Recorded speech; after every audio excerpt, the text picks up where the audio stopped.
¿Dónde hay que trabajar? ¿Hay que trabajar en prohibir las redes? ¿Hay que trabajar en capar, me permitís la expresión, el canal?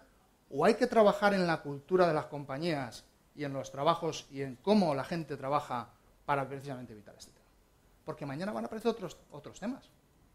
Van a aparecer otros canales, sin duda. Y cuando hacías antes la retrospección de los 15 años, que me ha encantado, al final, pues sí, dentro de 15 años hacemos otra vez la presentación, pues estaremos hablando de otro tipo de temas y estaremos hablando también seguramente de esto. ¿Por qué es el problema? Porque es un problema de gestión de personas. Entonces,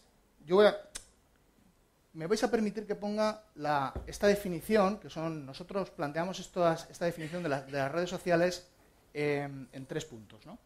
Y he remarcado aquello que yo creo que es interesante para la empresa. Dice, primero, son estructuras sociotécnicas concebidas con el propósito de interconectar usuarios que comparten aficiones, amistades, ideas, fotografías, vídeos y elementos multimedia.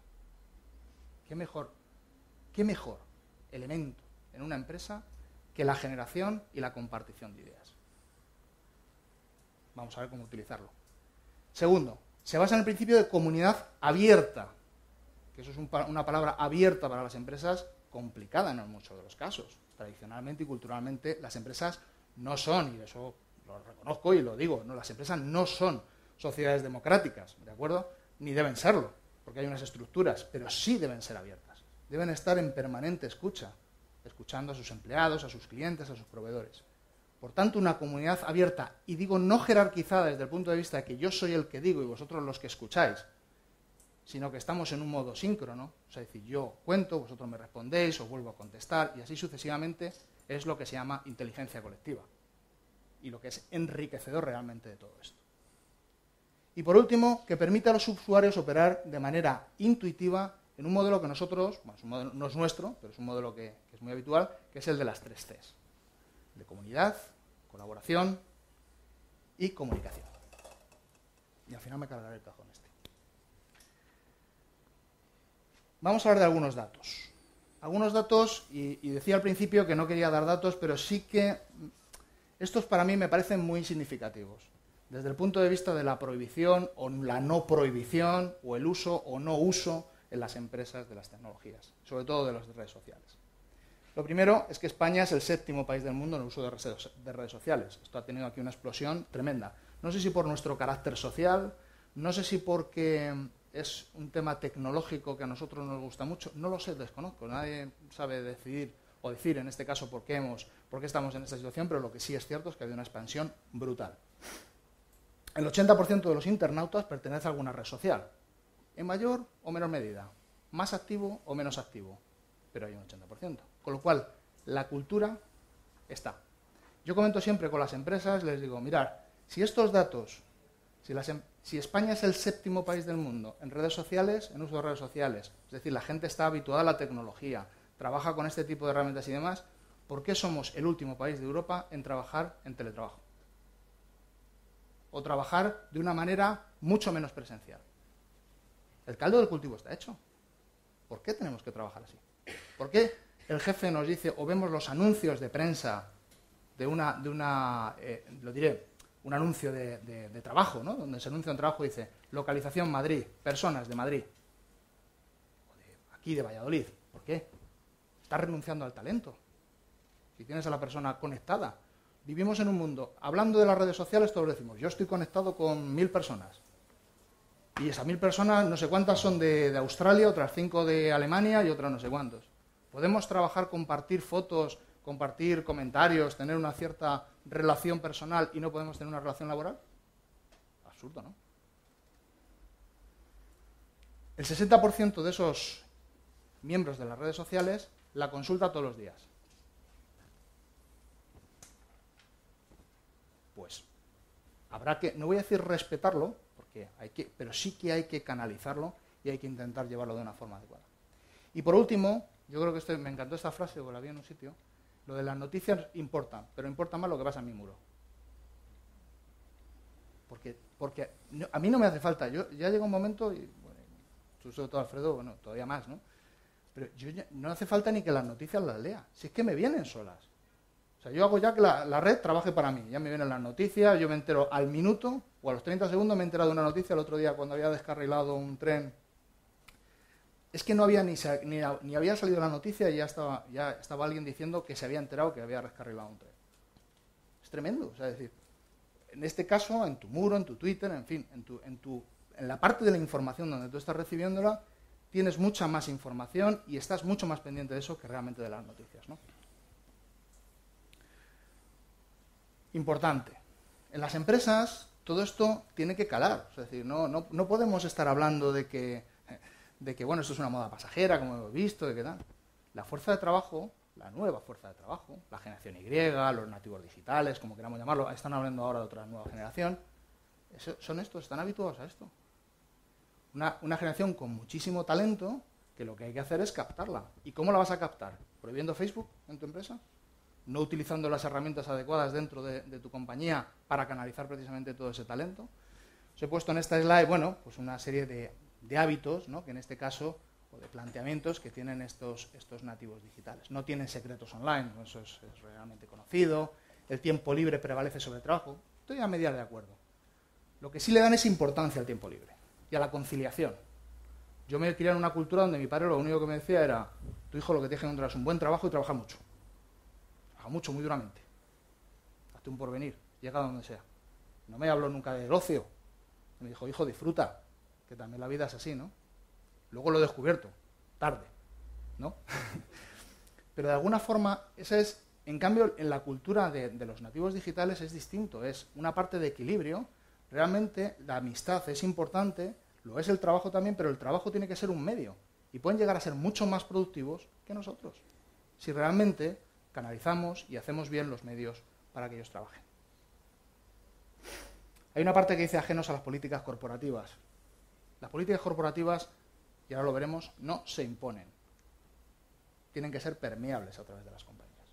Tiene que ser algo que la cultura y los valores... Mira, os voy a poner un ejemplo. El otro día, dos ejemplos. El otro día con una compañía que bueno, en fin, evidentemente no voy a decir el nombre, pero una compañía donde su cultura hasta ahora ha sido de presión absoluta.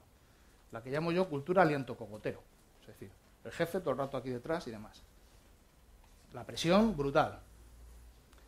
Han puesto una red social y han dicho: ahora somos 2.0. Al cabo de una semana, ni una entrada. A las 2 semanas, ni una entrada. Y cuando hablo con ellos, y no vais a tener una entrada en la vida. Porque es que eso no se hace así. O sea, yo de la noche a la mañana yo no me puedo cambiar un traje y puedo decir: yo soy 2.0. No existe esa filosofía. La filosofía empieza por otros tipos de acciones que hay que empezar a generar ideas, hay que empezar a hacer una comunicación abierta para que los demás empiecen a trabajar.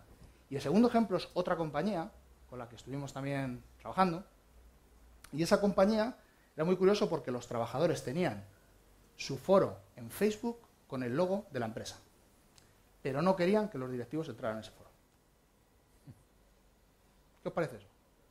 ¿Os parece que hay un sentido de pertenencia, hay una cultura de empresa, hay una sensación de comunidad entre todos ellos, pero a quien no reconocen es a los líderes, porque no les ven 2.0?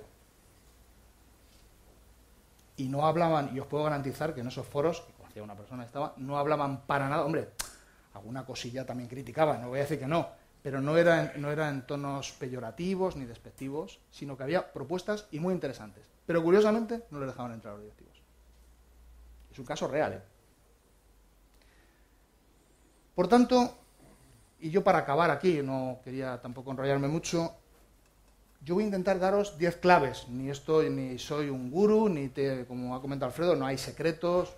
Esto es lo que nosotros intentamos transmitir a las empresas e intentamos hablar con los directivos, ¿no? Y directivos que en principio, desde una perspectiva a lo mejor, de verdad, yo siempre lo digo, y digo, normalmente los directivos son gente muy válida, ¿vale? Vamos a pensar per se, porque han llegado a una situación, porque han sido empresarios, porque han sido personas que han llegado a una carrera profesional, por lo que sea, la mayoría, ¿vale? Vamos a decir la mayoría, todos tienen su valor profesional. ¿Cuál es el problema entonces de por qué no están adaptando este tipo de cosas? Mi opinión, desconocimiento. Y porque alguien les ponga ejemplos claros de cómo esto se puede trabajar de una forma adecuada. Y el primero es implantar el trabajo por objetivos. Estamos hablando, se están viendo los debates últimamente sobre el tema de la productividad, sobre ligar el salario a la productividad. A mí me parece fantástico. Yo vengo de multinacionales, como habéis oído en mi biografía anterior, he trabajado toda mi vida en multinacionales, y yo jamás de los jamases, incluso en años A mí nadie me ha exigido, tú estás de aquí de 9 a 7. Ahora, me han exigido que no os quiero ni contar lo que me han exigido. Y yo he cumplido, en la medida de lo que he podido hacer. Pero es que es más, la última etapa, quien decidía los objetivos era yo.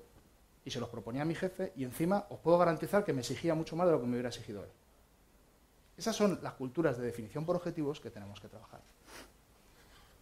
La segunda, para mí, importante también, y os digo siempre, evidentemente es mi slide, es promover políticas de flexibilidad laboral. Cuando hablamos de flexibilidad laboral no estamos hablando sola y exclusivamente de que, mira, podéis entrar de 9 a 9 y media y salir de 6 a 6 y media. Eso es horario flexible. Estamos hablando de flexibilidad laboral en su conjunto, ligado con el tercer punto, que hay que fomentar trabajos, modelos de trabajo virtual. ¿Por qué hay que ligar la productividad al espacio físico? ¿O por qué hay que ligar la productividad a una presencia horaria, a una ejecución de 9 a 8, de 7, lo que sea, esa horaria? Es absurdo.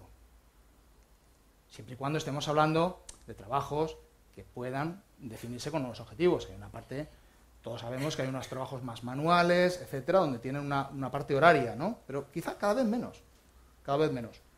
Entonces hay que promover esas políticas de flexibilidad laboral y hay que desligar el espacio físico de la persona, hay que desligar el espacio físico del trabajo, hay que desligar realmente las horas al concepto de lo que es productividad.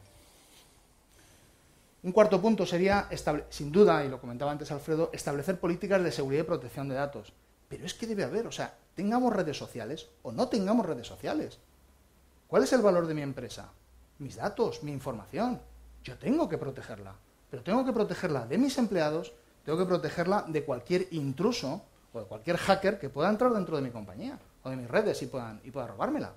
Porque de eso no hemos hablado y evidentemente existe. Es fundamental establecer esas políticas de seguridad, pero hay que establecer esas políticas de seguridad y hay que hacerlas conocer a la gente. Hay que difundirlas, hay que educar a las personas en el sentido, digamos, de formación, educar a todos nuestros empleados para que trabajen bajo esas perspectivas y esas políticas de seguridad. Hay que trabajar valores corporativos. No vale con lo que os decía de hoy soy 2.0 y mañana ya no. O al revés. Hay que trabajar valores corporativos como son la confianza. Si yo tengo confianza en ti, tú trabajarás muchísimo mejor. Ahora, si estoy al lado tuyo, a ver, ¿qué es lo que haces? Y cada 5 minutos te estoy preguntando, ¿o dónde estás? ¿Has ido al baño? ¿Qué pasa? Pero bueno, ¿qué es esto? ¿Qué pressing tengo? Realmente lo que tenemos que plantearnos es una confianza. Este señor está aquí, le he contratado para que haga un trabajo y bajo unos objetivos. Otro de los valores es la autogestión. Las personas tienen que ser capaces de autogestionarse. Yo pongo el ejemplo siempre de mis hijos. Yo les llamaba a mis hijos al principio todo el rato para cenar. Venir a cenar, venir a cenar, venir a cenar. Y no venían nunca. Y un día dije, el que no venga a cenar, no cena. Y el mayor se quedó sin cenar. No le ha pasado nada, no le ha dado trauma ni nada. Os garantizo que vienen todos los días a cenar ahora. Es su responsabilidad la de venir a cenar y no la mía, la de estar llamándoles todo el rato. Pues esto es un poco la parte de dirección, es lo mismo. Tú eres el directivo y estás encargado de marcar unas pautas y unas directrices, pero son el resto de los trabajadores los que tienen que realizarla, bajo un concepto de autogestión, es decir, yo me tengo que gestionar mi propio trabajo. Y por supuesto el concepto que es básico en el mundo 2.0, o el salto del 1.0 al 2.0, que es el tema de colaboración y de contribución. Se trata de trabajar todos en conjunto y de una forma adecuada. Antes lo contaba Israel. Hay que compartir, pero no compartamos lo que no nos vale, sino hay que compartir realmente lo importante. Y hay que colaborar. Ahora mismo hay medios y herramientas.